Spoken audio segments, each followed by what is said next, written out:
শুনুন, আপনাকেই বলছি। আপনার বয়স কত হবে এখন? 15, 16, 18, 20 বা সর্বোচ্চ 25?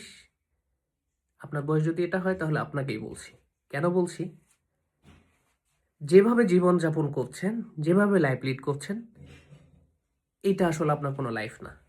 আপনি একটাবার চিন্তা করেন, আজ থেকে 5 বছর পরে আপনার এই লাইফটাতে কতগুলো মানুষের ইনভলভমেন্ট হবে। আপনি বিয়ে করবেন, এমনও হতে পারে আপনার বাচ্চা-কাচ্চা হয়ে যাবে।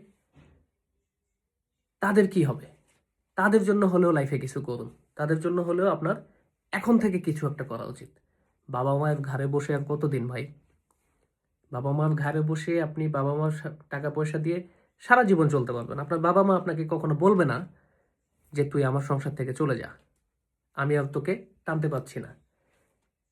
কিন্তু আপনি একজন মানুষ হিসাবে, একটা ছেলে হিসাবে আপনার কি দায়িত্ব না আপনার বাবা-মাকে দেখা? আপনার বাবা-মার খোঁজখবর নেয়া? সারা জীবন কি ওই বাবা-মা আপনার জন্য করে যাবে? আজকে আপনার বয়স যদি 25 হয়, আপনার বাবা-মার বয়স মিনিমাম 35 থেকে 50 বা এর বেশিও হতে পারে। সো বলতে পারেন যে কোন বয়সটাতে গিয়ে আপনার বাবা-মা একটু শান্তি পাবে? কোন বয়সটাতে গিয়ে আপনার বাবা-মা নিশ্চিন্ত হবে যে আমার পিছনে বা আমার মাথার উপরে এখন আমার ছেলে আছে? বাবা-মা বটগাছের ছায়া হিসেবে সব সময় পাশে থাকে, সব সময় দোয়া করে। কিন্তু তারা মনে, মনে এটাও চায় যে আমার সন্তান আমাদেরকে দেখাশোনা করুক, সে ভালো জায়গায় যাক, সে নিজের পায়ে দাঁড়াক, সে তার জীবনটা গুছিয়ে নিক। এই জন্য বাবা-মা যত ধরনের স্যাক্রিফাইস আছে সব কিছু করে। আফটার 5 ইয়ার্স যদি আপনার লাইফে কেউ আসে, আমি ধরে নিলাম আসবে, ওই মানুষগুলোকে আপনি কি বলবেন? ওই মানুষগুলোকে আপনি কিভাবে চালাবেন?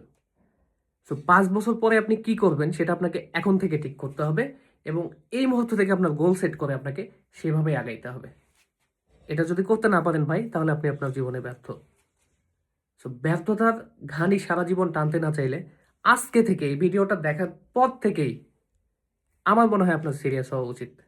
আপনি যদি সিরিয়াস হইতে না পারেন তাহলে আপনি অলস। আপনার মতো অলস পৃথিবীতে আর একটাও নাই।